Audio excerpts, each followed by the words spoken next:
আপনারা যারা আমাদের কথা শুনতে পাচ্ছেন, গত পঞ্চায়েত ভোটে এখানে যারা জিতেছেন, পঞ্চায়েত, গ্রাম পঞ্চায়েতে, পঞ্চায়েত সমিতিতে আমাদের, এবং যারা জিতেছেন খালি তারাই নন, যারা হয়তো জিততে পারেননি ওদের মাঠের সামনে, সন্ত্রাসের সামনে, কিন্তু যারা লড়াই করেছেন, যারা আগামী দিনে জিতবেন, এবং যারা দূর থেকে আমাদের কথা শুনতে পাচ্ছেন, আমার সমস্ত যারা গুরুজনেরা আছেন, আমার ভাইয়েরা, বোনেরা, বন্ধুরা, দেখুন আর কয়েক ঘন্টা পরেই কার্যত ভোট। আপনারা নিশ্চয়ই বেশিরভাগ মানুষ সিদ্ধান্ত নিয়ে ফেলেছেন আপনারা কাকে ভোট দেবেন, কাকে সমর্থন করবেন, এবং আমরা জানি আপনাদের সিদ্ধান্তের প্রতি আমাদের আস্থা আছে, আমাদের ভরসা আছে। আমরা জানি পশ্চিমবাংলায় যে নৈরাজ্য চলছে, যে অন্যায়, যে অবিচার চলছে, সেইটাকে শেষ করার হয়তো একবারে শেষ হবে না, একটা লোকসভা ভোটে শেষ হয়ে যাবে না, কিন্তু তার গায়ে একটা ধাক্কা দেওয়ার সময় এসছে, এবং সেই ধাক্কায় তিহাত্তরের মানুষ, কৃষ্ণনগরের মানুষ আপনারা দেবেন, আমাদের সেই ভরসা আছে। আমি খুব বেশি কথার মধ্যে যাচ্ছি না, আমি খুব সংক্ষেপে কয়েকটা কথা আপনাদের বলছি। এবং প্রথম কথা হচ্ছে, একটা দল দেশে সরকার চালাচ্ছে, একটা দল রাজ্যে সরকার চালাচ্ছে। যারা ক্ষমতায় আছে তারা নিজের কাজের কথা বলে, নিজের কাজের হিসেব দিয়ে কোন কাজটা তারা করতে পেরেছে, কোন কাজটা করতে পারেনি, এইটা বলে তারা মানুষের ভোট পাওয়ার চেষ্টা করবে। অন্যদের সমালোচনা করবো, নিন্দে করবো তো আমরা যারা বিরোধী, আমরা কোথাও নেই ক্ষমতায়, না রাজ্যে না দেশের মাথায়। আমরা যারা সরকার চালাচ্ছে তাদের ভুল ত্রুটি নিয়ে কথা বলে আপনার সমর্থন চাইবো, কিন্তু যার হাতে কাজ করার সুযোগ আছে, যাকে মানুষ কাজ করার সুযোগ দিয়েছে, তারা তো নিজের কাজের কথা বলে, কাজের হিসেব দিয়ে লোকের ভোট চাইবে। তার জায়গায় আমরা কি দেখছি, যে সরকার দেশের মাথায় আছে, প্রধানমন্ত্রী, আমরা গর্ব করে বলি আমাদের দেশ পৃথিবীর সবচেয়ে বড় গণতন্ত্র, আর সেই গণতন্ত্রের মাথায় যে লোকটা একদিন ধরে বসছিল, প্রধানমন্ত্রী, সে এসে লোকের কাছে কি বলে ভোট চাইছে, ইন্ডিয়া জোটকে কেউ ভোট দিও না, ইন্ডিয়া জোট যদি ক্ষমতায় এসছে তাহলে কি হবে, তাহলে ইন্ডিয়া জোট তোমার সম্পত্তি নিয়ে খালি মুসলমানদেরকে দিয়ে দেবে। আরে ভাই, সম্পত্তির কিছু বাকি রেখেছিস? ব্যাংকে টাকা ছিল, সেই টাকা নিয়ে মোদির ভাইরা পালিয়েছে। বাড়িতে টাকা ছিল, সেই টাকা উপার্জনের টাকা, সেই টাকা মোদি নোটবাদী করে ছেঁড়া কাগজের টুকরো বানিয়ে দিয়েছে। লোকের টাকার কিছু বাকি রেখেছিস, সম্পত্তির কিছু বাকি রেখেছিস, সেই সম্পত্তি আবার কে নেবে আর কাকে দেবে, এই অব্দি গেলেও ঠিক ছিল। তারপরে নামতে নামতে এমন পর্যায়ে নেমে এসছে, বলছে ইন্ডিয়া জোট যদি যেতে তাহলে নাকি ভারতের হিন্দু মহিলারা গলায় আর মঙ্গলসূত্র পড়তে পারবেন। এটা কে বলছিল? দেশের প্রধানমন্ত্রী দাঁড়িয়ে বলছে। কে বলছে? এমন একটা লোক বলছে যে নিজে বিয়ে করে নিজের বউয়ের কোনোদিন মুখ দেখেনি, নিজের বউকে রাস্তায় ফেলে রেখে পালিয়ে গেছিল, সে এসে অন্য লোকের মঙ্গলসূত্র মুখে দিয়েছে।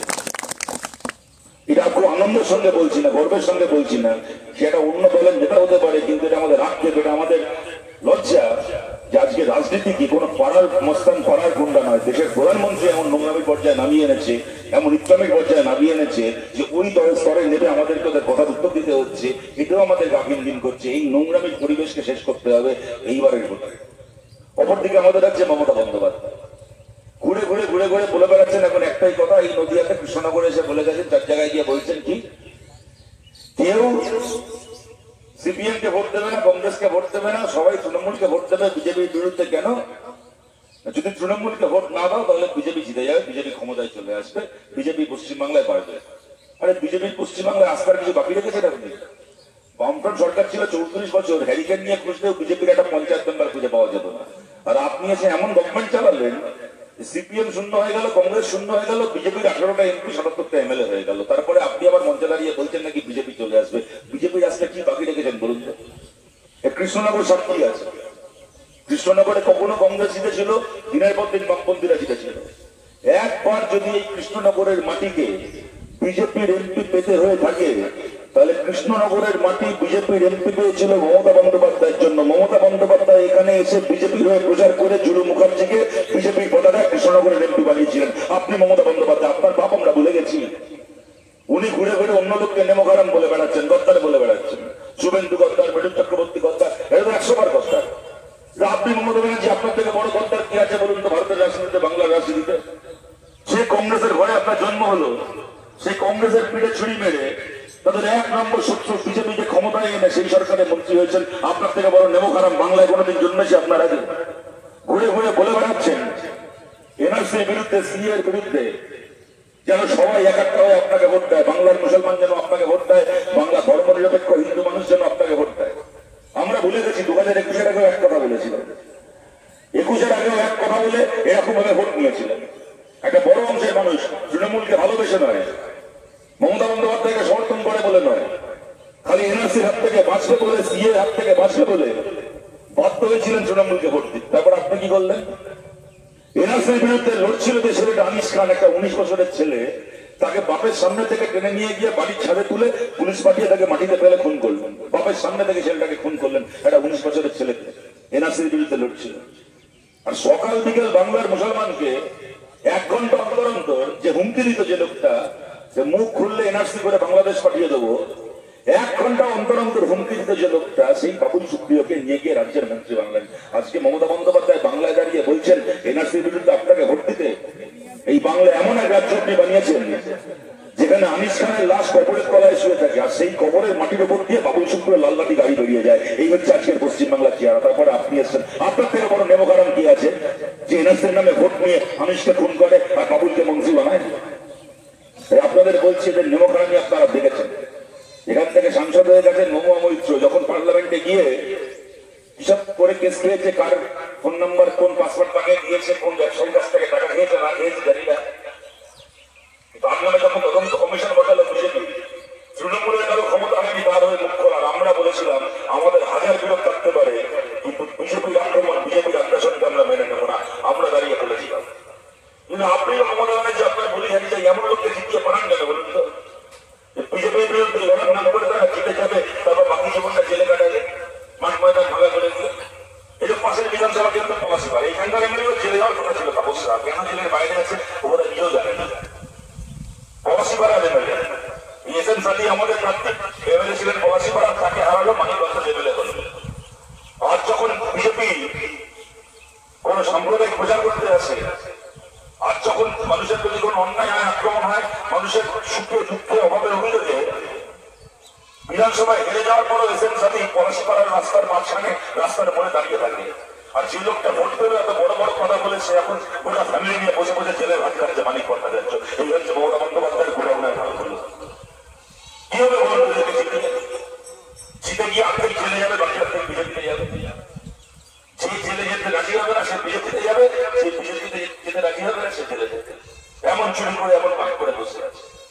আর হচ্ছে মহুয়া মৈত্র। আমি দেখুন, আমি কারণ নয় ব্যক্তিগত নিন্দা করে কুৎসা করে আমি ভোট চাইতে চাই না, কিন্তু আপনাদের পরিষ্কার বলছি, বাকি তৃণমূলের লোকেদের সাথে তফাৎ কি জানেন তো? বাকিরা বাংলায় কথা বলে, ইংলিশে কথা বলে, এই হচ্ছে তফাৎ। বাকি চুরি, গুন্ডামি, লুটতরাজ, লোকের উপর অত্যাচার, চোখরাঙানি, কোন ব্যাপারে গল্প করে বসিয়ে ও দাঁড়িয়ে পার্লামেন্টে বড় বড় কথা বলে, ফাঁসিবাদ নিয়ে দাঁড়িয়ে বড় বড় ঘোষণা দেয়, সন্ত্রাস নিয়ে, জুলুমবাজি নিয়ে, আর এইখানে নিজে সন্ত্রাস করে পড়ছে, এইখানে নিজে জুলুম করে পড়ছে। ওখানে দাঁড়িয়ে বড় বড় কথা বলে, পার্লামেন্টে জ্ঞান দেয় দুর্নীতি দিয়ে, আর এই গোটা এলাকা হাত পারা যায়। এমন একটা পরিবার বলতে পারবেন বুকে হাত থেকে লক্ষ্মী ভান্ডারের কাছে নাম তুলেছেন, তার কাছ থেকে তৃণমূল টাকা চাইনি?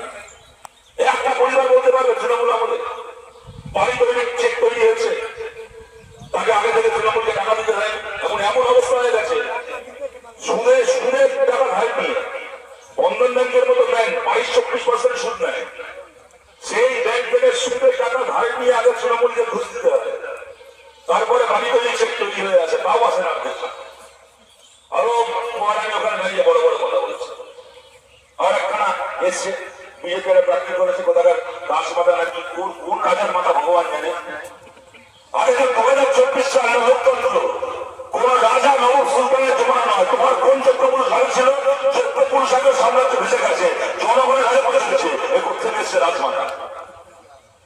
আবার তার পাসপোর্টটা কত বড়, স্বাধীন দেশে দাঁড়িয়ে বলছে কৃষ্ণনগর একসময় কৃষ্ণনগর রাজবাড়ি থেকে চলত, এইবার আমাকে যেতাম আবার কৃষ্ণনগর রাজবাড়ি থেকে চলবে। ওর রাজবাড়ি থেকে কৃষ্ণনগর চালানোর সব জন্মের মতো ঘুরিয়ে দেবো। কৃষ্ণনগর চলবে পঞ্চায়েত থেকে, রাস্তার মোড়ে, চায়ের দোকান থেকে,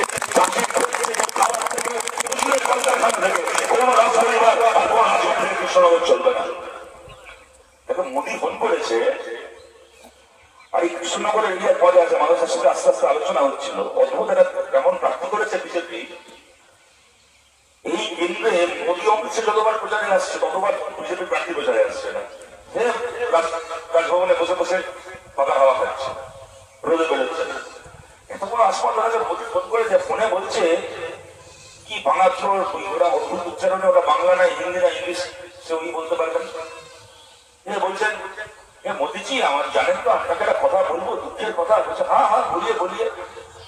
বলছে আমাকে এই যে করেছেন না বিরোধীরা, আমার হচ্ছে বংশ যারা ছিলেন রাজা কৃষ্ণচন্দ্র, তার নাম করে এখন বলছে জানেন যে আমরা ব্রিটিশের সঙ্গে গেছিলাম, সিরাজের সঙ্গে সিরাজউদ্দৌলার সাথে রপ্তানি করেছিলাম। আমরা কেন করেছিলাম? আমরা সনাতন ধর্মকে বাঁচানোর জন্য করেছিলাম, কত কিছু করেছিলাম, কত জমি দান করেছি। আরে কি জমি দান করেছিস? সবাই জমিগুলো লড়েছিস সব থেকে। একটা লোকের থেকে 100 লাখ জমি লুটে 3টে জমি দান করে বড় দাঙ্গি হয়ে যাচ্ছে। জমি দান করেছে, জমিগুলো যেন বাপঠাকুরদার জমি ছিল, আরে লোকের থেকে জমি লুটেছ, তার 20% দান করেছে। ওটাকে দান করা বলে না, ওটাকে লুটের মাল ভিক্ষে দেওয়া বলে। ওরা বলছে আমরা কেন সনাতন ধর্মকে বাঁচানোর জন্য ব্রিটিশের সঙ্গে গেছিলাম, সিরাজউদ্দৌলার সাথে আমার পূর্বপুরুষরা গদ্দারি করেছিল, এই ইতিহাস ওরা ভুলিয়ে দেবে। এবং এটা এই ভদ্রমহিলা বলছেন রাজনীতিতে নতুন এসছেন, এই সামনের 13 তারিখ অব্দি রাজনীতিতে আসেন, তারপরে হেরে বাড়ি চলে যাবেন, জীবনে কোনোদিন বিজেপির কোনো মেডিকেল খুঁজে পাওয়া যাবে না। এটাকে দোষ দিচ্ছি না। বিজেপির আরএসএস এর একটা পুরোনো বক্তব্য আপনারা জানেন, যে ওরা চিরকাল এটা বোঝাতে চায় যে সিরাজউদ্দৌলা ছিল হিন্দুদের শত্রু, ভারতের শত্রু, আর বিরাট একেবারে সনাতন ধর্মকে বাঁচানোর জন্য, দেশকে বাঁচানোর জন্য ওরা ইস্ট ইন্ডিয়া কোম্পানির সঙ্গে ষাটঘাট বেঁধেছিল, দালালি করেছিল এই কৃষ্ণচন্দ্র দে আর মীর জাফর আর ওদের পূর্বপুরুষেরা। আবার এই বিজেপি নেতাজি সুভাষচন্দ্র বোসের নাম করে এখন ভোট পার করার চেষ্টা করে। মোদী নেতাজির জন্মদিনে নিজের নেতাজির মতো জামা কাপড় পরে, মাথায় নেতাজির মতো টুপি করে দাঁড়িয়ে ক্যামেরার সামনে পোজ দিয়ে ছবি তোলে। আপনারা জানেন, অনেকে জানেন, হয়তো অনেকে জানেন না এই ইতিহাস। আপনারা এসএসসি থেকে জানেন, খালি চাকরি বাকরি কলকারখানার জন্য তো বটেই, ভারতের যে ইতিহাসকে বিজেপি পাল্টাতে চায়, ভারতের যে ইতিহাসকে বিজেপি বদলে দিতে চায়, কৃষ্ণনগরের মানুষরা সাক্ষী ভারতের সত্যিকারের ইতিহাস যাতে মানুষের কাছে নিয়ে যাওয়া যায়, তার জন্য বামপন্থীদের সংখ্যা বাড়াতে হবে পার্লামেন্টে, যাতে স্কুল কলেজ বিশ্ববিদ্যালয় থেকে শুরু করে সব জায়গায় বিজেপি তৃণমূল বসে বসে টাকা খাচ্ছে, পয়সা নিয়ে স্কুল কলেজে অ্যাডমিশন করাচ্ছে, আর সেই স্কুল কলেজে ছেলে মেয়েদের মাথায় বিজেপি তাদের কুশিক্ষা অশিক্ষা ঢোকাচ্ছে। নেতাজি সুভাষচন্দ্র বোস ভারতের ভারত মায়ের 20তম সন্তানদের মধ্যে রক্তগর্ভ ভারত মায়ের সন্তান নেতাজি সুভাষচন্দ্র বোস। পরাধীন ভারতের মাটিতে, অনেকে জানে না, ভুলে গেছে, পরাধীন ভারতের মাটিতে নেতাজি সুভাষচন্দ্র বোসের ডাক দেওয়া শেষ লড়াই ছিল 1940 সালে। নেতাজি সুভাষচন্দ্র বোস ডাক দিয়েছিলেন কলকাতা শহরে 3রা জুলাই, যেদিন সিরাজউদ্দৌলার শহীদ দিবস, সেই দিনটাকে সিরাজউদ্দৌলা দিবস হিসেবে পালন করতে হবে। ব্রিটিশের মুখের উপর দাঁড়িয়ে ডাক দিয়েছিলেন, বলেছিলেন কলকাতায় একটা মনুমেন্ট আছে, হলওয়েল মনুমেন্ট বলে, যেখানে ব্রিটিশদের সৈন্যবাহিনীর নাম লেখা আছে, আর সিরাজউদ্দৌলাকে রাক্ষস করে দেখানো হয়েছে। নেতাজি সুভাষচন্দ্র বোস বলেছিলেন ওই মনুমেন্টকে উপরে ফেলতে হবে কলকাতা থেকে। ব্রিটিশ ইস্ট ইন্ডিয়া কোম্পানির কোন রকমের দালালি চিহ্ন কলকাতায় রাখা যাবে না। পরাধীন ভারতের বুকে দাঁড়িয়ে বক্তব্যটা সুভাষ বোস বলেছিলেন যে সিরাজউদ্দৌলা আমাদের হিরো, সিরাজউদ্দৌলা দিবস পালন করবো আমরা। এবং ওই ডাক দিয়েছিলেন বলে ব্রিটিশরা নেতাজি সুভাষচন্দ্র বোসকে গ্রেফতার করে জুলাই মাসে। 3রা জুলাই সিরাজউদ্দৌলার শহীদ দিবস, মৃত্যু হয়েছিল যিনি সিরাজের, খুন করা হয়েছিল সিরাজকে, তার একদিন আগে 2রা জুলাই সুভাষচন্দ্র বোসকে গ্রেফতার করা হয়, ব্রিটিশরা বন্দী করে, পরবর্তীকালে গৃহবন্দী করে। সেইখান থেকে নেতাজি ব্রিটিশের চোখে ধুলো দিয়ে ভারত ছেড়ে চলে যান, পরবর্তীকালে আফগানিস্তান হয়, আর ভারতে ফিরে আসেননি, গবেষকরা বলেন ফিরে আসতে পারেনি। পরাধীন ভারতের মাটিতে দাঁড়িয়ে সুভাষচন্দ্র বোস লড়াই করে গেছিলেন সিরাজউদ্দৌলার সম্মান প্রতিষ্ঠার জন্য। আর এই প্রত্যেকে একখানা কৃষ্ণনগরের বাড়ির লোককে দাঁড় করিয়ে বলছে নাকি সিরাজউদ্দৌলা ভিলেন, সিরাজউদ্দৌলা রাক্ষস, বিজেপি ওই ইতিহাস করাতে চায়। আমাদের লড়াই খালি কতগুলো সরকারের বিরুদ্ধে, কতগুলো দলের বিরুদ্ধে নয়। ভারতের ইতিহাস, ভারতের শাসন ব্যবস্থা, ভারতের বিচার ব্যবস্থা, আইন, আদালত, কোর্ট সবকিছুকে ধ্বংস করে দিতে চায় বিজেপি। তৃণমূল কংগ্রেস পয়সা কামানো ছাড়া কিচ্ছু বোঝে না। তৃণমূল কংগ্রেস পয়সা কামানো ছাড়া কিচ্ছু জানে না। ওই কদিন আগে দেখেছিলাম ত্রিপুরায় বিজেপি জেতার পরে কোথায় লেনিনের মূর্তি ভাঙছিল, তো এখানে একদল নকশাল লোক গিয়ে বললো আমরা শ্যামাপ্রসাদ মুখার্জির মূর্তি ভাঙবো। তখন তৃণমূলকে দেখেছিলেন কোনো কথা বলতে? ওদের কোনো বক্তব্য নেই। তুই লেনিন মূর্তি ভাঙ, তুই শ্যামাপ্রসাদের মূর্তি ভাঙ, আমাদের কিছু যায় আসে না, তোরা যা পারিস মূর্তি ভাঙ। তারপরে আমাদের একটাই কাজ, আমরা গিয়ে টেন্ডার পাস করে মূর্তিগুলোকে বানাবো, ওই মূর্তি বানানোর টাকা কাটমানি খাবো, লেনিনের মূর্তি থেকেও কাটমানি খাবো, শ্যামাপ্রসাদের মূর্তি থেকেও কাটমানি খাবো। এই হচ্ছে তৃণমূল কংগ্রেস। এই ব্রিটিশের বিজেপির বিরুদ্ধে এই যে লড়াই, খালি এমপি এমএলএ লড়াই নয়, ভারতের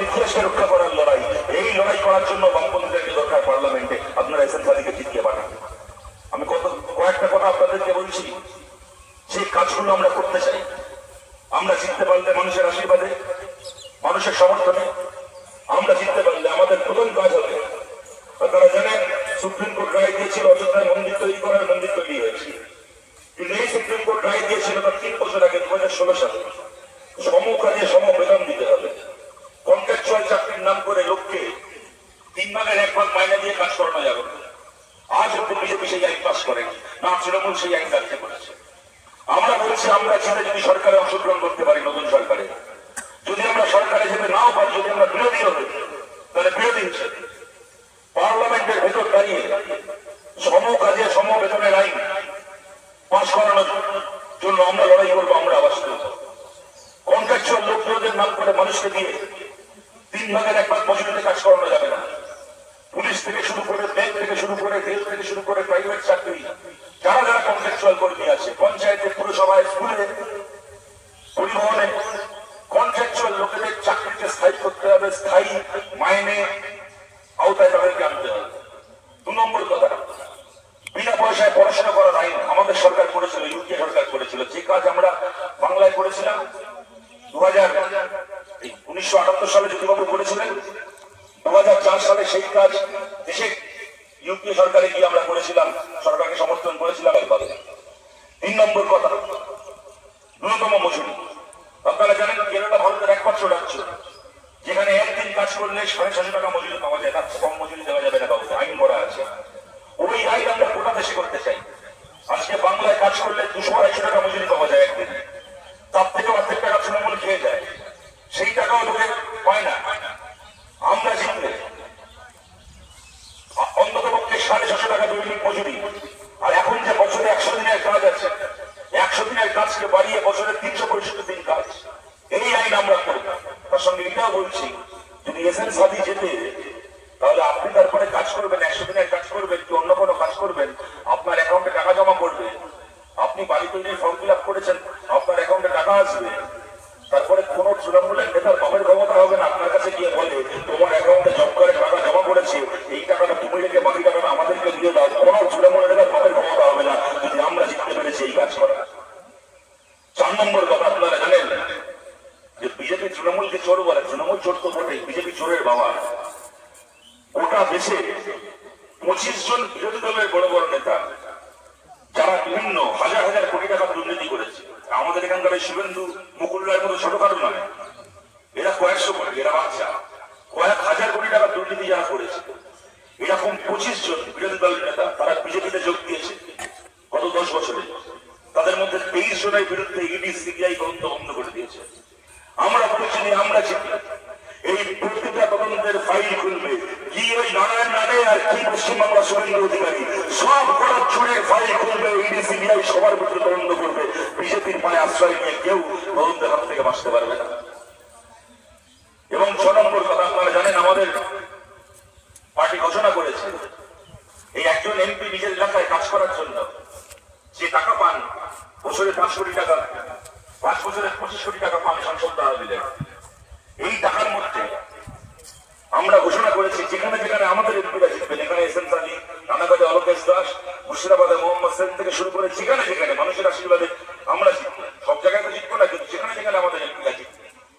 আমাদের পার্টি সিদ্ধান্ত নিয়েছে এবং ভারতের প্রথম কোন রাজনৈতিক দল এই সিদ্ধান্ত নিল 3 ভাগের 1 ভাগ টাকা আমাদের প্রত্যেকজন এমপি তহবিলের খরচা হবে তার এলাকায় মেয়েদের উন্নয়নের জন্য, মেয়েদের উন্নয়নের বিভিন্ন প্রকল্পে, মেয়েদের স্কুল তৈরি করা, মেয়েদের কলেজ তৈরি করা, মেয়েদের হাসপাতাল তৈরি করা, আইসিডিএস সেন্টারে সাহায্য করা, গ্রামের গর্ভবতী মহিলাদের চিকিৎসার জন্য আলাদা করে ব্যবস্থা করা, তার সেন্টার বানানো, মেয়েদের জন্য সেলফ হেল্প গ্রুপ, স্বনির্ভর গোষ্ঠী, সেখানে টাকা দিয়ে সাহায্য করে তাদেরকে স্বাবলম্বী করা, মেয়েদের জন্য কোচিং সেন্টার, বিভিন্ন হাতের কাজ শেখানো, মেয়েদের জন্য ক্যারাটে স্কুল, কুম্ফু স্কুল, খেলাধুলার ব্যবস্থা করা, মেয়েদের মহিলাদের উন্নয়নের জন্য, মেয়েদের উন্নয়নের জন্য 3 ভাগের 1 ভাগ টাকা আমাদের প্রত্যেকজন এমপি তহবিল থেকে খরচা হবে, আমরা ঘোষণা করেছি।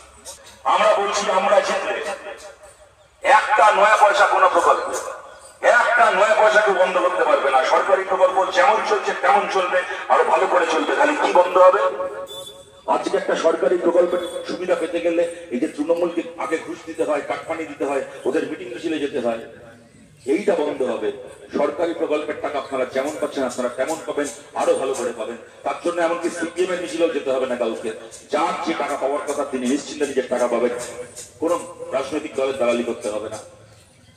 আরেও আপনাদের বলছি, ওরা যদি ভেবে থাকে কোন এলাকায় ওরা ভোটে হেরে গেল বলে লোককে জব্দ করার জন্য কয়েকদিনের জন্য টাকাটা বন্ধ করে রাখবে, তাহলে আপনাদের এইটুকু বলতে পারি, যদি পার্থ চট্টোপাধ্যায় খাটের তলা থেকে টাকা বার করতে পেরে থাকি, তাহলে নবান্ন থেকেও লক্ষ্মীর ভান্ডার টাকা বার করতে পারবো, ওইটুকু তো আমাদের আছে। এবং আমার শেষ কথা, এখানে পঞ্চায়েতে বহু জায়গায় তৃণমূলের আক্রমণকে আমরা আটকাতে পেরেছি, হয়তো কয়েক জায়গায় পারিনি। তারপরেও অত্যন্ত আনন্দের সঙ্গে বলছি, গোটা পশ্চিম বাংলায় এত লুটতরাজ, এত রাজধানী করে যে লোকসভা কেন্দ্রের অন্তর্গত হিসেবে দেখা যাচ্ছে পঞ্চায়েতে আমাদের জোট সবচেয়ে বেশি ভোট পেয়েছে, সেই কেন্দ্রটার নাম হচ্ছে কৃষ্ণনগর লোকসভা কেন্দ্র। এই এলাকায় আমরা সবচেয়ে ভালো ফলাফল করেছি পঞ্চায়েত, এবং যে ভোট আমরা পেয়েছি পঞ্চায়েতে, সেই ভোট যদি আমরা বিধানসভায় এবার লোকসভায় পাই ওই 5 ভোট, তাহলে এস এম সানি খালি জিতবেন না, এস এম সানি তাহলে কম করে 1 লাখ মার্জিনে জিতবেন কৃষ্ণনগর থেকে। যদি পঞ্চায়েতে কত লোকসভাদের বড় যে ভোট আমরা পেয়েছি, সেই ভোট সব বুথে আমরা পাই।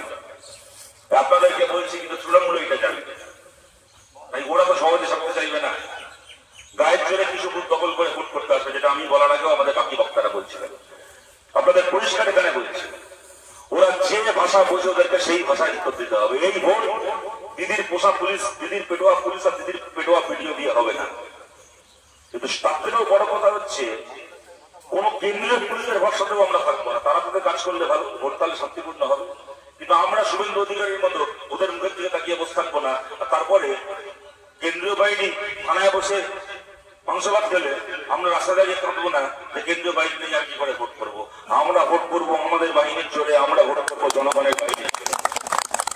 এবং তৃণমূলের সঙ্গে বুথ রক্ষা করতে ওদেরকে যে ভাষায় উত্তর দিতে হয়, আপনাদেরকে সেই ভাষায় উত্তর দিতে হবে, আমাদের সেই ভাষায় উত্তর দিতে হবে। দেখেছেন তো মোহাম্মদ সেলিমের কথা মানুষরা বলছিলেন, কিরকমভাবে টুটি ধরে তৃণমূলের জাল এজেন্টকে বুথ থেকে বার করেছে। মনে রাখবেন, দেহতে আপনার বুথে তৃণমূলের জাল এজেন্টকে কিন্তু ঘাট ধরে মোহাম্মদ সেলিম বার করতে আসতে পারবেন না। এইখানে তৃণমূলের এজেন্টকে ঘাট ধরে আপনাকে বার করতে হবে। সেটা ঘাট থেকে ধরবেন, বুথ থেকে বার করবেন। যদি কেউ ভোটের ভেতর ঢুকে ভোটারকে ভয় দেখানোর চেষ্টা করেছে, যদি ভোটারকে আটকানোর চেষ্টা করেছে, চাপা ভোট দেওয়ার চেষ্টা করেছে, শান্তিপূর্ণভাবে ভোট করলে তো সবাই থাকবে, সবাই কাজ করবে, আমরা তাই চাই। এই কাজ আপনাদের করতে হবে। এটা করতে গিয়ে মামলা মোকদ্দমা কেস কামারি রাখতে হবে, পরিষ্কার বলছে। তৃণমূলের দৌড় আপনাদের জানা আছে, থানা পুলিশ করে ওরা রাজনীতি করে, পুলিশ না থাকলে তৃণমূল থাকবে না। মামলা মোকদ্দমা কেস কামারি একটা হবে, অনেকগুলো লোককে থানায় ডেকে নিয়ে যাবে, একটা মোকাবে রাখবে, কি 2টো মামলা তাকে দিয়ে দেবে। আপনাদের পরিষ্কার বলছে, এখানে পার্টির পক্ষ থেকে, এটা আমার কথা নয়, এটা আমাদের পার্টির কথা। তৃণমূলের বিরুদ্ধে লড়তে গিয়ে মামলা মোকদ্দমা কেস কামারি যা হবে, বুঝে নেওয়ার দায়িত্ব আমাদের, বুঝে নেওয়ার দায়িত্ব আমাদের পার্টির দায়িত্ব, আপনার রাখার দায়িত্ব নয়, আমাদের দায়িত্ব। আমরা বুঝবো, আমরা যাবতীয় মামলা মোকদ্দমা কেস কামারি এখানে রাখবিদা রয়েছে, ও উকিল, আমাদের পার্টির এখানে নেতা, তাছাড়াও আমাদের বাকিরা যারা রয়েছেন, গোটা পার্টি আছে প্রতিটা বুঝে আমাদের প্রত্যেকজন কর্মীর সাথে, এবং খালি আমাদের কর্মীর সাথে বলে নয়, খালি কংগ্রেস কর্মীদের সাথে বলে নয়, যদি অন্য কোনো দলের কর্মী তারাও যদি তৃণমূলের বিরুদ্ধে লড়তে গিয়ে কোন রকম অসুবিধায় পড়ে, তাহলে জেনে রাখবেন তার পাশে তার দল থাকবে না, তার পাশে আমরা থাকবো, আমাদের দল থাকবে, আমরা দায়িত্ব নেবো। আপনাদের সবাইকে বলছি, ওরা যে ভাষা বুঝে ওদের সঙ্গে সেই ভাষায় কথা বলে ওদেরকে হারাতে হবে। এখান থেকে বিরাট মার্জিন আপনাদেরকে এস এম সানিকে গিয়ে দিতে হবে, যাতে সানিদা এখান থেকে যে লিড পাবে তার সঙ্গে আরো এলাকার লিড যোগ করে মাথা উঁচু করে এখান থেকে পার্লামেন্টে যেতে পারে। এবং এইখানে এলাকায় এলাকায়, গ্রামে গ্রামে ওই মহামৈত্রর ইংরেজি বাংলায় ছিঁড়ে ভিজবে না। গ্রামে গ্রামে তৃণমূলের লোকেরা যে লুট করছে, যে রাহাজানি করছে, যে তোলাবাজি করছে, তা শেষ করতে হবে। এস এম সাদিক এখান থেকে জিতিয়ে আপনারা সেই কাজটা করবেন। এবং আজকে যেরকম আগের বক্তারাও বলছিলেন, তারা বুঝতেই পারছেন প্রচারের শেষ দিন, বহু জায়গায় যেতে হচ্ছে, বিকেলবেলা আসতে পারলে ভালো হতো, দিনের বেলা আপনাদের সবার সঙ্গে দেখা হলো। এরপরে যখন এখানে বিজয় সমাবেশ হবে তখন আরো বড় করে আপনাদের আরো বেশি সময় নিয়ে আপনাদের সঙ্গে দেখা হবে, এই আশা থাকলো। আপনারা সবাই ভালো থাকবেন, ভালো করে লড়াই করে মাথা উঁচু করে এখান থেকে জিতবেন। নমস্কার। আজকে সভা এখানে শেষ হচ্ছে।